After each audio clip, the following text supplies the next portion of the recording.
자, 이번 시간에는 14차 시이고요. 교과서 50에서 54쪽에 해당하는 내용 되겠습니다. 이제 중단원이 바뀌었어요.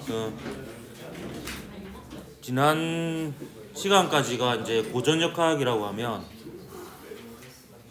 지금 오늘부터 하는 게 이제 현대 물리학 중에 한 분야죠. 이제 상대성 원리에 대해서 배우게 되겠습니다.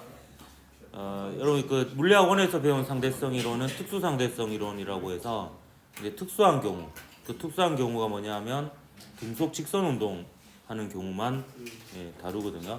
근데 여기 이제 그 물리학 2에서는 일반 상대성 이론, 그러니까 가속도 운동하는 경우까지 이제 좀 확장해서 다루게 됩니다. 물론 이게 수학적으로 굉장히 어렵기 때문에 저도 사실 뭐 일반 상대성 이론을 수학 수식을 이용해서 수학적으로 배운 적은 없거든요.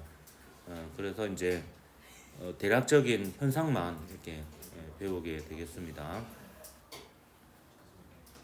혹시 이게 되게 궁금하면 그 책 제목이 기억이 안 나는데 그 독서 모임 같은 데에서 그 아인슈타인 탄생 100주년인가 아니면 상대성 이론 탄생 100주년이었나? 하여튼 그걸 기념해 가지고 물리학 교수님 한 분 모시고 독서 토론회에서요. 상대성 이론을 공부해 가지고 그게 아마 제목이 이종필 교수의 아주 특별한 상대성 이론 강의인가 뭐 하여튼 뭐 그런 건데 뭐 일반인들이 그냥 스터디를 한 거예요. 그래서 거의 진짜 그 수학적으로까지 상대성 이론을 공부하는, 그래서 그 과정을 담은 책인데 이 책이 되게 괜찮은 게 한 3분의 1 정도만 읽으면 괜찮아요. 그러면 이제 그 여러분한테 도움이 될 수 있는 게 뭐냐면 그게 고등학교 수학부터 시작을 하거든요. 그래서 이 고등학교 수학의 전반적인 흐름과 이 수학을 왜 배우는지에 대해서 약간 알려주거든요. 그래서 그 부분이 되게 괜찮은 것 같아요. 그래서 그 책 한번 읽어보면 좋을 것 같습니다. 다음 시간에 제가 그 책 정확한 제목 알아올게요. 저도 읽다가 포기했는데요.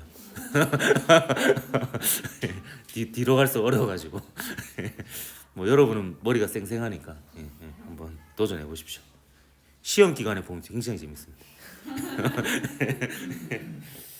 딱 시험 기간일 때 내가 딱 알려줘야 되겠네 책을. 자, 이제 가속좌표계와 관성력에 대해서 좀 얘기를 해보겠는데요. 우선 그 관성좌표계라는 게 있습니다. 이 관성좌표계는 등속도 운동하는 좌표계예요. 이게 특수상대성 이론에서는 이 좌표계만 다루죠. 그래서 특수상대성 이론 문제 보면 일정한 속도로 움직이는 우주선, 뭐 일정한 속도로 움직이는 엘리베이터, 기차 뭐 이런 게 나오거든요. 근데 이제 일반 상대성 이론은 이제 거기서 확장되어서 가속 좌표계를 다룹니다. 그래서 가속 좌표계는 말 그대로 가속도 운동하는 좌표계죠. 그래서 우주선의 속도가 점점 증가하거나 이런 경우, 점점 감소하거나 이런 경우를 다룹니다. 근데 이 가속 좌표계를 다른 말로 관성 좌표계가 아니다라고 해서 비관성 좌표계라고 얘기하기도 합니다. 좀 헷갈리는 게요. 요 비관성 좌표계에서 그 물체가 관성에 의해서 마치 힘을 받는 것처럼 느끼는 그 가상의 힘을 관성력이라고 그래요. 그래서 요 관성력에 대해서 먼저 좀 얘기를 해볼까 합니다. 요게 조금 어려운 개념이에요. 요 개념이.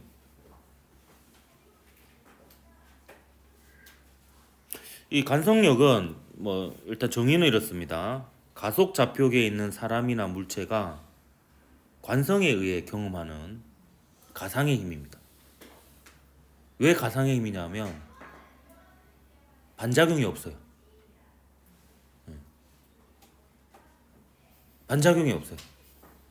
그래서 예전에 제가 우스갯소리로 그 면접에서 혹시 물어보면 바로 대답하지 말고 바로 대답하면 외운 것 같으니까 막 막 생각하는 척 연기하면서 왜 그 관성력이 왜 가상의 힘이냐 이렇게 물어보면 막 고민하다가 아무리 생각해봐도 관성력은 반작용력이 없는 것 같습니다. 이렇게 얘기하면 얘가 되게 똑똑하게 보일 수 있다고 이렇게. 마치 방금 생각해서 이렇게 떠올린 것처럼. 근데 이 관성력은 이제 크기가 이렇게 됩니다. 마이너스 mA예요. 요 a는 개의 가속도예요.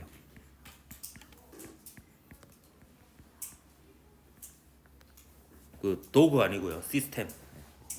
개의 가속도. 뭐 엘리베이터의 가속도 혹은 우주선의 가속도 이런 게 되겠습니다. 그럼 요 m은 뭐냐면 그 엘리베이터나 우주선 안에 있는 물체의 질량이고요. 그 물체가 받는 관성력이 마이너스 ma인 겁니다. 예를 들어서 설명을 하도록 할게요. 엘리베이터입니다. 자, 그 엘리베이터 안에 어떤 사람이 있고요. 그 사람의 질량은 m입니다. 그 사람은 이제 체중계 위에 서 있고요. 할 짓이 없죠. 그래서 이제 엘리베이터가 지금 위로 가속되고 있는 상황이라고 합시다. 위로 가속되어 있는 상황은 이제 얘가 1층에서 이제 16층을 눌러가지고 이제 출발하는 순간이라고 볼 수 있죠. 위로 속도가 점점 증가하는. 이때 우리가 경험상 알고 있죠. 체중계에 나타나는 눈금은 자신의 몸무게보다 크게 나타나요, 작게 나타나요? 이때 1층에서 위로 출발하는 순간 크게 나타나죠. 약간 자기의 몸무게가 좀 잠깐 무거워진다라는 느낌이 들잖아요. 그래서 그거를 이제 요 밖에 있는 관측자 입장에서 해석을 해보도록 하겠습니다. 자, 밖에 있는 관측자 입장에서 보면 요 사람은 가속도 운동을 하고 있는 거죠. 엘리베이터와 함께. 그리고 이 사람에게 작용하는 힘을 한번 살펴볼게요. 이 사람에게 작용하는 힘은 두 가지가 있네요. 일단 체중계하고 접촉되어 있잖아요. 그럼 체중계하고 사람이 서로가 서로를 밀 겁니다. 그래서 위쪽으로 작용하는 수직항력이 있을 겁니다. 접촉되어 있는 건 체중계밖에 없죠. 나머지 이제 하나의 힘은 아래쪽으로 작용하는 무게, 중력이 있겠습니다. 그러면 이 사람은 이렇게 해석하는 거예요. ma = f죠. 그래서 질량 m인 물체가 가속도 a로 가속 운동을 하고 있고 위쪽으로는 수직항력, 아래쪽으로는 중력이 이렇게 작용하고 있습니다. 따라서 체중계에 나타나는 눈금은 바로 이 녀석이거든요. 이 녀석이니까 mg에다가 ma만큼 더한 만큼이 체중계의 눈금으로 나타나게 됩니다. 요게 바깥에 있는 사람이 관측한 결과입니다.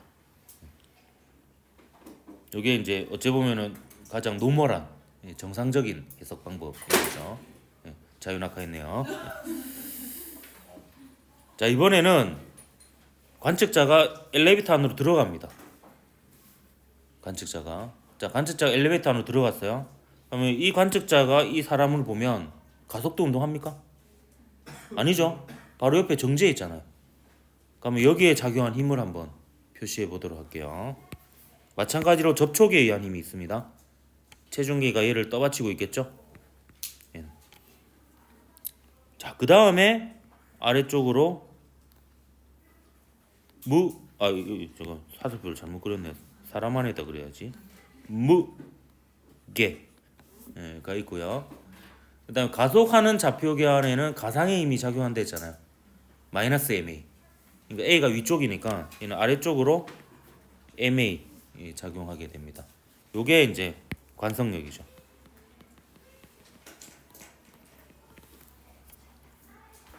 그래서 이 사람이 봤을 때는 이 사람 그 체중계 위에 있는 사람의 작용한 압력이 0인 거예요.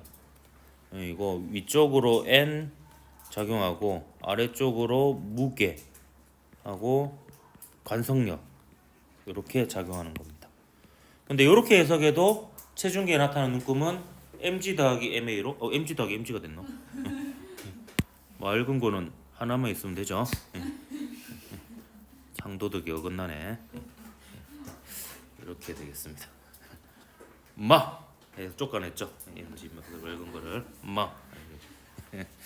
그래서 뭐 결국에 두 관찰자 모두 체중계에 나타나는 건 똑같이 있습니다. 왜냐하면 뭐 다르게 관찰돼서는 안 되잖아요. 이렇게 이제 해석을 할 수 있습니다. 근데 이 관성력은 사실 어떻게 나타난 거냐? 사실 요 사람은 가만히 있으려고 했었어요. 정지 상태를 유지하려고 했는데 요 녀석이 가속 운동을 해버린 거죠. 그래서 상대적으로 그 차이에 의해서 얘는 가만히 있으려고 하는데 얘가 위로 올라가려고 함으로 해서 생기는 이제 가상적인 힘이 되는 거예요. 근데 이 관성력은 진짜 계속 반작용력을 찾아봐도 없습니다. 누구랑 상호작용하는 거예요? 뭐 상호작용하는 대상이 없잖아요. 근데 이 안에 있는 사람은 가상으로 느껴요. 자, 이 대표적인 관성력 중에 하나가 원심력이 있는데요. 자, 이 원심력에서 이 원자는 둥글 원자가 아닙니다, 여러분. 이건 멀 원자예요. 그래서 원심력의 방향이 구심에서 멀어지는 방향이에요. 그래서 원심력입니다. 원심력은 등속 오는 동안계에서 경험하는 관성력인데, 자 보세요. 이건 이런 거예요. 자, 요게 믿기 어렵겠지만 자동차입니다. 얘는 사람이고요. 근데 자동차가 커브를 돌잖아요. 커브를 돌면 어떤 일이 일어나냐? 사실 이 사람은 등속 직선 운동을 하려고 해요. 근데 자동차가 방향을 트는 거죠, 이렇게. 그럼 안에 있는 사람 입장에서는 원래 여기 있었는데 여기로 가버렸죠. 그래서 원의 중심 방향과 반대 방향, 먼 방향으로 마치 힘을 받아서 얘가 밀려난 것처럼 느끼게 됩니다. 근데 사실은 얘는 그냥 자신의 속도를 유지했을 뿐이에요. 자동차가 여기로 오버리는 바람에 자기가 밀려난 것처럼 느낀 거죠. 그래서 이게 관성에 의해서 나타나는 가상적인 힘이다 라고 해서 이것도 관성력이고요. 원심력이라고 하는 것은 원의 중심 방향에서 멀어지는 방향으로 작용하는 힘이다 라고 해서 원심력이라고 합니다. 자, 이것도 보세요. 철수네요. 철수가 반듯한 자세로 바깥에서 바라보고 있습니다. 그러면 지금 얘는 어떤 상황이냐면 원반 위에 어떤 질량 M인 물체가 있고요. 얘가 이제 원반 자체가 돌아가면서 얘가 약간 늘어나 있는 이런 상태입니다. 그럼 얘 입장에서는 어떻게 해석하느냐? 요 탄성력이 작용해서 얘가 속도의 방향만 바뀌는 원운동을 하고 있다라고 이렇게 보는 거죠. 근데 얘가 같이 올라타요. 그럼 어지럽겠죠? 어지러운데, 근데 얘가 올라타서 같이 돌아가면 얘는 정지 상태에 있잖아요. 여기 정지 상태에 있기 때문에 얘는 이제 탄성력하고 원심력 이 평형을 이루어서 정지 상태에 있다 이렇게 해석을 하는 겁니다. 그래서 이 왼쪽에 있는 철수는 m 곱하기 구심 가속도는 탄성력 이라는 운동 방정식을 세워서 얘가 가속도 운동한다라고 볼 거고요. 이때 이 탄성력은 구심력이 되는 거죠. 이 경우에는 구의 중심 방향을 향하는 원운동에서의 합력 R자임입니다. 반면에 여기서는 탄성력하고 원심력 이 평형을 이룬다라고 이렇게 보는 거죠. 그래서 얘는 가속도 운동이 아니라 정지 상태가 유지되고 있다. 이렇게 이제 해석을 할 수도 있는 겁니다. 그래서 이걸 이용해서 우리가 인공 중력을 만들어내기도 하거든요. 보면 교과서에 보면 우주 정거장과 인공 중력. 그래서 보면 그 인터스텔라에도 이거 나왔었죠. 이게 원반 모양으로 해가지고 얘가 막 회전하잖아요. 회전하면 여기에 이제 원심력이 생기거든요. 그럼 여기 우주선 안에서는 이제 사람들이 요렇게 걸어 다니는 거예요. 방향이 좀 이상한데. 아씨, 그림 못 그리겠습니다. 입체적으로 좀 이러면 안 되는데. 여기에 발이 있어야 돼요. 이거 이제 머리가 다 이렇게 구심 방향으로 향하고 있으면서 이렇게 있을 수 있습니다. 그래서 이게 필요한 이유가 장기간 우주 여행을 하게 되면 이게 좀 필요해요. 아니면 이제 나중에 거주 목적으로 만들 우주 정거장이 있다면 이제 중력이 없는 상태에서 계속 몸이 노출되면 뼈의 칼슘도 이제 빠져나가고요. 몸이 약해지거든요. 그렇기 때문에 이제 인공 중력을 이렇게 만들어 가지고 그 뼈 밀도도 보존하고 이제 전체적으로 신체가 약해지는 것을 막아주는 이런 역할을 할 수가 있는 거죠. 또 예를 더 들어보겠습니다. 버스 손잡이인데요. 이 버스 손잡이 같은 경우도 역시 버스가 급출발하면 이렇게 되죠. 이렇게 되는데 요 같은 경우에 이제 바깥에 있는 사람이 봤을 때는 얘가 가속 운동하는 거예요. 그래서 장력하고 중력 요 두 개가 작용해서 장력 중에서 요 수직 방향 성분은 중력과 상쇄가 되고 장력 중에서 요 수평 방향 성분에 의해서 가속도 운동한다. 이렇게 해석을 할 수가 있는 거죠. 반면에 얘는 어떻게 해석할 수 있느냐? 얘는 이렇게 해석할 수 있습니다. 얘가 봤을 때는 얘가 정지 상태가 유지되고 있잖아요. 이때 장력하고 중력하고 관성력이 합쳐서 평형을 이루고 있다. 이렇게 해석을 할 수 있습니다. 얘는 또 어떻게 해석할 수 있냐면 이렇게 해석할 수도 있어요. 저는 이걸 좀 선호하는데요. 이 방법을. 자, 관성력하고 중력을 합쳐요. 이렇게 합치면 요 방향으로 힘이 생기죠. 요게 저는 이제 새로운 중력이라고 생각하는 겁니다. 새로운 중력. 그래서 마치 지표면이 요렇게 있는 것처럼 이렇게 생각을 할 수가 있습니다. 그래서 관성력하고 중력이 합쳐져서 새로운 겉보기 중력이 된다. 이렇게 해석을 할 수가 있습니다. 그래서 이거와 관련해서 실제로 그 실험한 게 있어요. 뭐냐면 자 여기 이게 뭐 원판이어도 되고요. 이게 막대여도 됩니다. 이렇게 있고 여기 이제 못을 받고요. 잘 그리죠. 못을 받고요. 그다음에 여기다가 그 화분을 놔둬요. 그래서 여기에 이제 싹이 이렇게 펴 있습니다. 얘를 돌립니다. 그러니까 얘는 지면을 뚫고 나오는 방향, 얘는 지면을 뚫고 들어가는 방향. 그래서 계속 회전시켜요. 그래서 한 일주일 동안 회전을 시켜요. 일주일 동안 회전을 일주일 동안 회전시키면 요 식물 있죠, 식물. 식물은 이쪽으로 자랄까요? 아니면 까만색 쪽으로 자랄까요? 아니면 초록색 쪽으로 자랄까요? 라는 문제입니다. 1번, 2번, 3번. 찍어보세요. 몇 번일 것 같아요. 저 어떻게 회전하는지 알겠죠? 위에서 바라봤을 때 이렇게 시계처럼 회전하고 있는 거예요. 여기 지금 화분이 우리한테 가까이 오고 있는 거고요. 얘가 멀어지고 있는 거고 이렇게 계속 회전하고 있는 겁니다. 그래서 지금 구의 중심 방향이 요 방향인 거죠. 구심 방향이 1번, 2번, 3번. 식물은 그 진화의 결과 중력과 반대 방향으로 자라요. 중력과 반대 방향. 이게 힌트예요. 자기가 느끼는 중력과 반대 방향으로 자랍니다. 1번일 것 같아요. 원심력 때문에 이렇게 쏠릴 것 같아. 답은 3번입니다. 왜요? 화장실 가려고? 예, 이 중요한 시기에. 자, 여기는 이렇게 생각할 수 있어요. 여기 중력이 작용하죠. 중력. 그리고 원심력이 어디로 작용해요? 여기로 작용합니다. 그럼 요거 합친 게 어떻게 돼요? 요 방향이죠.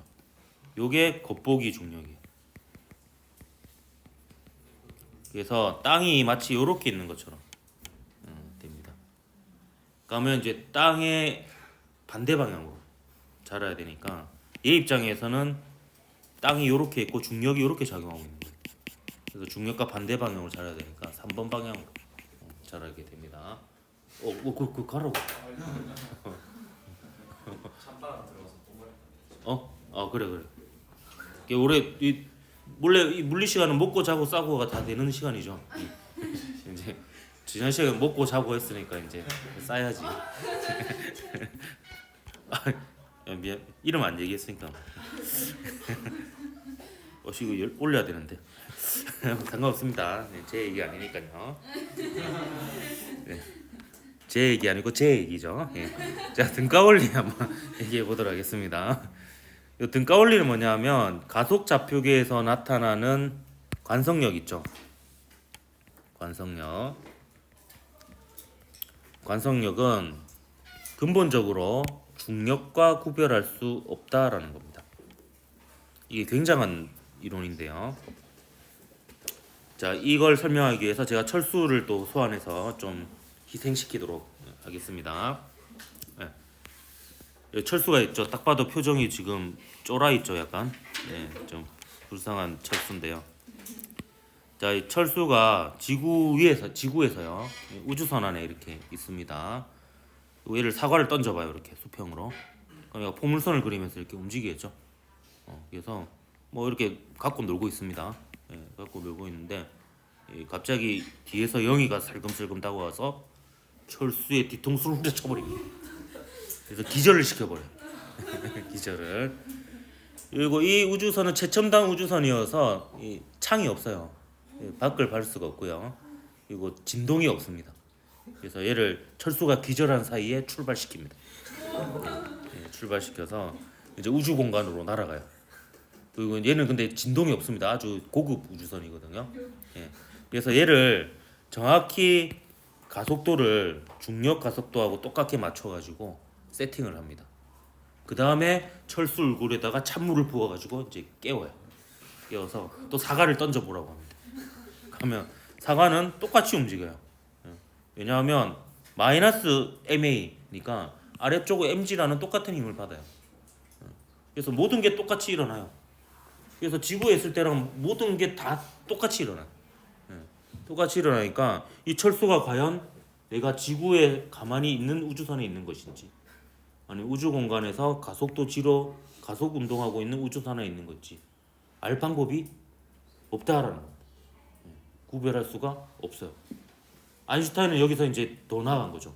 그러면 이건 같은 것이다. 중력하고 관성력은 구별할 방법이 없다. 그냥 같은 거다. 이렇게 얘기를 해버립니다. 실제로 아까 요 식물도 그랬잖아요. 식물 지 입장에서는 이게 중력인 거야. 그래서 이 방향으로 자랐잖아요. 그래서 이러면 이제 이 안에 있는 모든 자연 현상이 동일하게 일어난다면 굳이 이걸 구별할 필요가 있느냐? 그냥 같은 것으로 볼 수 있다. 이렇게 얘기를 한 거죠. 근데 이 사실이요. 그러니까 얘는 이제 이런 거죠. 중력하고 관성력, 가속에 의한 효과를 구별할 수 없다라는 거거든요. 근데 이게 고전역학에 약간 이 내용이 사실 좀 들어 있었다라고 볼 수 있는 게요. 자, 이제는 얘기할 수 있다. 자, 여러분이 배운 다 식입니다. 그것도 1학년 때요. F는 ma라는 식 있죠. 그죠? 뉴턴 제2법칙이죠. 그다음 이 식이 있습니다. F는 G의 R 제곱분의 M1 M2 이런 식이 있어요. 근데 제일 잘 생각해보면 좀 이상합니다. 자, 보세요. 둘 다 우리가 질량으로 알고 있잖아요. 얘도 질량이고 얘네들도 질량으로 알고 있죠. 근데 자, 보십시오. 얘는요. 얘는 관성의 크기를 결정짓는 질량이에요. 그래서 얘가 크면 클수록 똑같은 힘을 줘도 가속도가 작아집니다. 얘는 관성의 크기를 나타내는 물리량이에요. 근데 얘는요. 얘는 중력의 크기를 결정짓는 물리량이에요. 맞잖아요. 얘가 크면 클수록 서로 잡아당기는 힘이 커요. 그럼 생각해 보세요. 관성의 크기를 나타내는 물리량하고 중력의 크기를 나타내는 물리량이 반드시 같아야 될 이유가 있어요? 아니, 생각해 보세요. 관성의 크기를 나타내는 물리량을 A라고 합시다. 그리고 A가 크면 클수록 관성이 커요. 그다음에 중력의 크기를 결정짓는 물리량을 B라고 합시다. 그러니까 B가 크면 클수록 서로 잡아당기는 중력이 커요. 그럼 A하고 B가 같아야 될 이유가 있어요?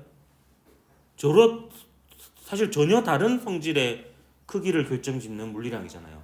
하나는 관성의 크기를 결정짓는 거고 하나는 중력의 크기를 결정짓는 거거든요. 근데 우리는 둘 다 모두 질량이라는 이름을 붙여요. 물론 구분할 때는 관성 질량, 중력 질량 이렇게 표현을 합니다. 그리고 아인슈타인이 일반 상대성 이론을 만들기 전에도 요 두 개를 비교하는 실험을 무수히 많이 해봤었는데 이게 이상하게 같다라는 거예요.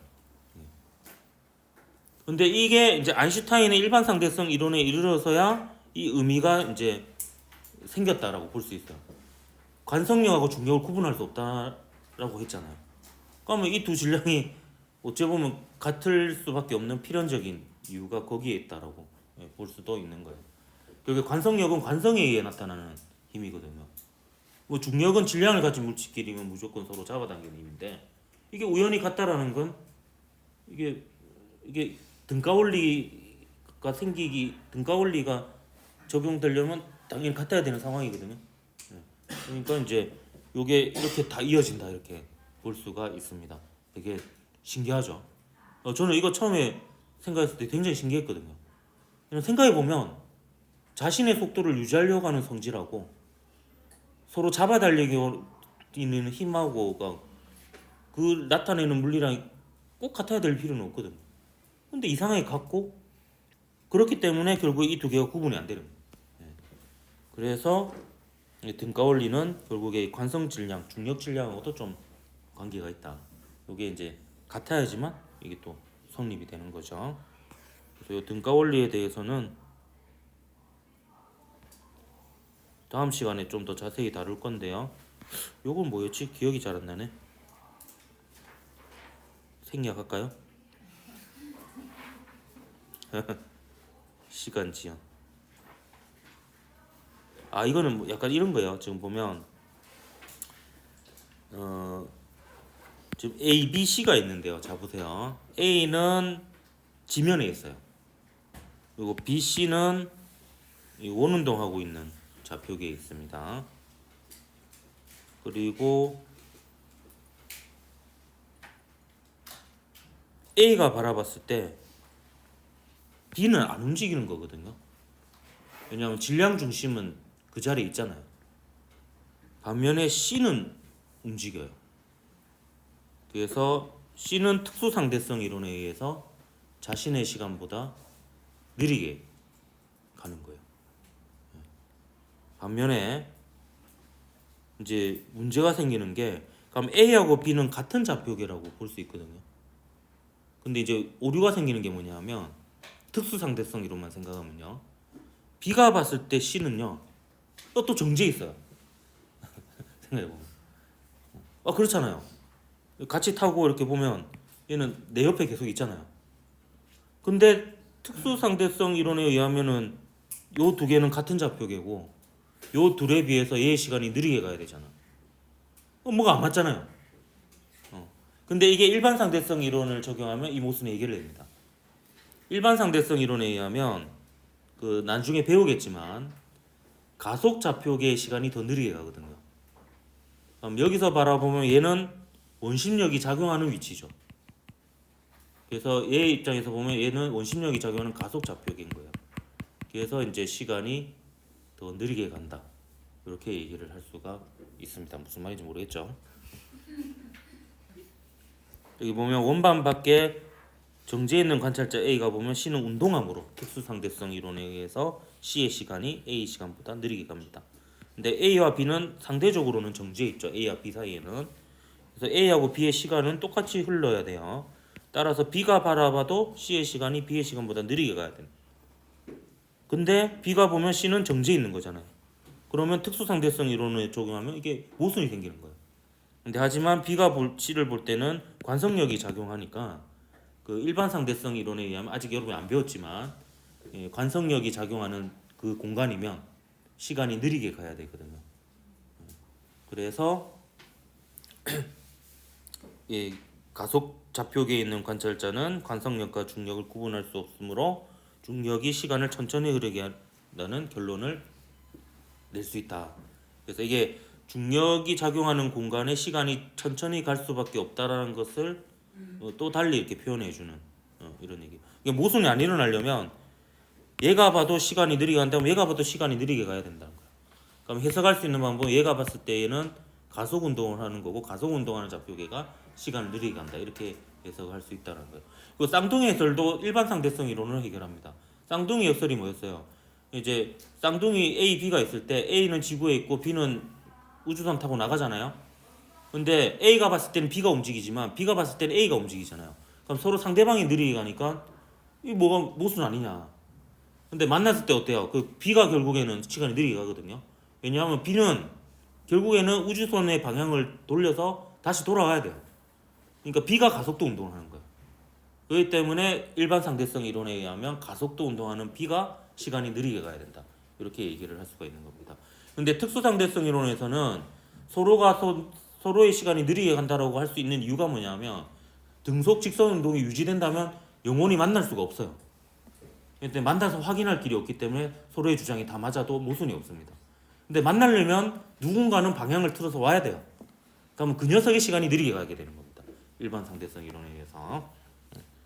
오늘은 여기까지 하고 다음 시간에 이제 또 상대성 이론의 좀 확장 부분에 대해서 블랙홀과 중력 렌즈에 대해서 얘기하도록 하겠습니다.